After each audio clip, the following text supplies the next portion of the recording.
Morning friends, সবাই কেমন আছো? আশা করি সবাই খুব ভালো আছো। আজকে তোমাদের সঙ্গে আরেকটা রেসিপি শেয়ার করব, সেটা হচ্ছে বিট আর আলুর রেসিপি। তো চলো ভিডিওটা প্রথম থেকে শেষ পর্যন্ত দেখতে থাকো। আর আমার চ্যানেলে যারা নতুন আছো তারা অবশ্যই চ্যানেলটাকে সাবস্ক্রাইব করে দিও। আর যদি ভিডিওটা ভালো লাগে অবশ্যই লাইক আর শেয়ার করো, আর কমেন্ট করে জানিও যে কেমন লাগলো তোমাদের রেসিপিটা। তো চলো আজকে রেসিপিটা শুরু করা যাক। বিট আর আলুর সবজি বানানোর জন্য আমি এখানে বিট আর আলু কুচি কুচি করে কেটে নিয়েছি, এই দেখো। আর এর মধ্যে আর কি কি দেবো চলো। নিয়েছি বড়িগুলোকে আমি লাল লাল করে ভেজে নেব। আর আছে ফোড়নে দেবো আমি তেজপাতা, এই যে তেজপাতা নিয়ে নিয়েছি। আর দেবো এর সাথে দেবো কালো জিরে। তো চলো কালো জিরে, এই যে আমি কালো জিরে নিয়ে নিয়েছি। তো চলো এবার রেসিপিটা তৈরি শুরু করছি। কীভাবে বড়িগুলোকে লাল লাল করে ভেজে নিয়েছি।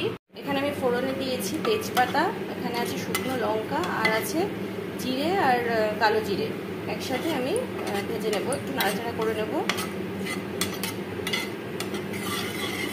তো আমার ফোড়নটা থেকে সুন্দর গন্ধ বেরিয়েছে। এবারে আমি বিট আর আলুটার মধ্যে দিয়ে দিয়েছি। এবার এগুলোকে একসাথে ভালো করে মিশিয়ে নেব। আর এর মধ্যে দিয়ে দেবো স্বাদ অনুযায়ী লবণ, আর দিয়ে দেবো হলুদ।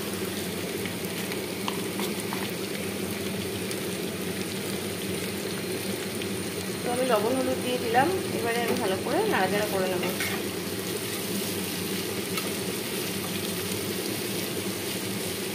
তো এগুলোকে আমি ভালো করে মিশিয়ে নিয়ে মধ্যে কিছুটা জল দিয়ে দিচ্ছি যাতে এটা ভালোভাবে সেদ্ধ হয়ে যায়। আর এবার আমি এটাকে ঢাকা দিয়ে দিচ্ছি।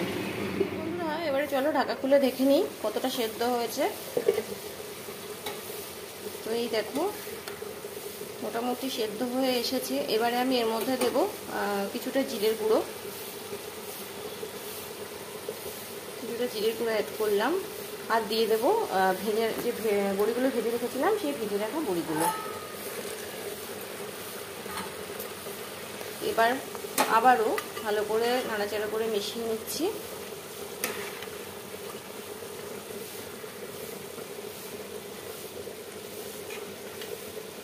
চলো আবার আমি ঢেকে দেবো আরও কিছুক্ষণ সেদ্ধ হওয়ার জন্য।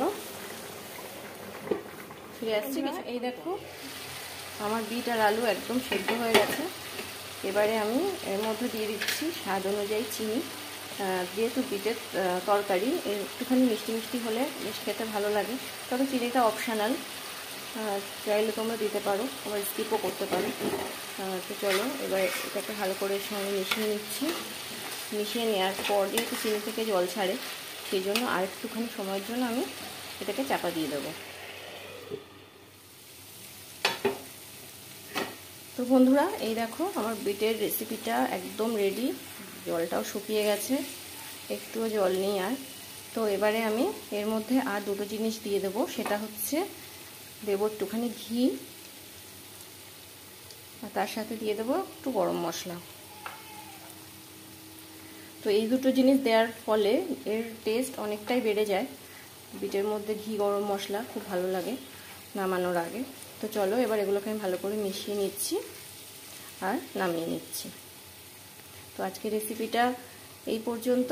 তো দেখা হবে আবার পরের ভিডিওতে। তোমরা আমার সঙ্গে থেকো, পাশে থেকো, আর অবশ্যই আমাকে সাপোর্ট করো। তো আজকের মতো টাটা।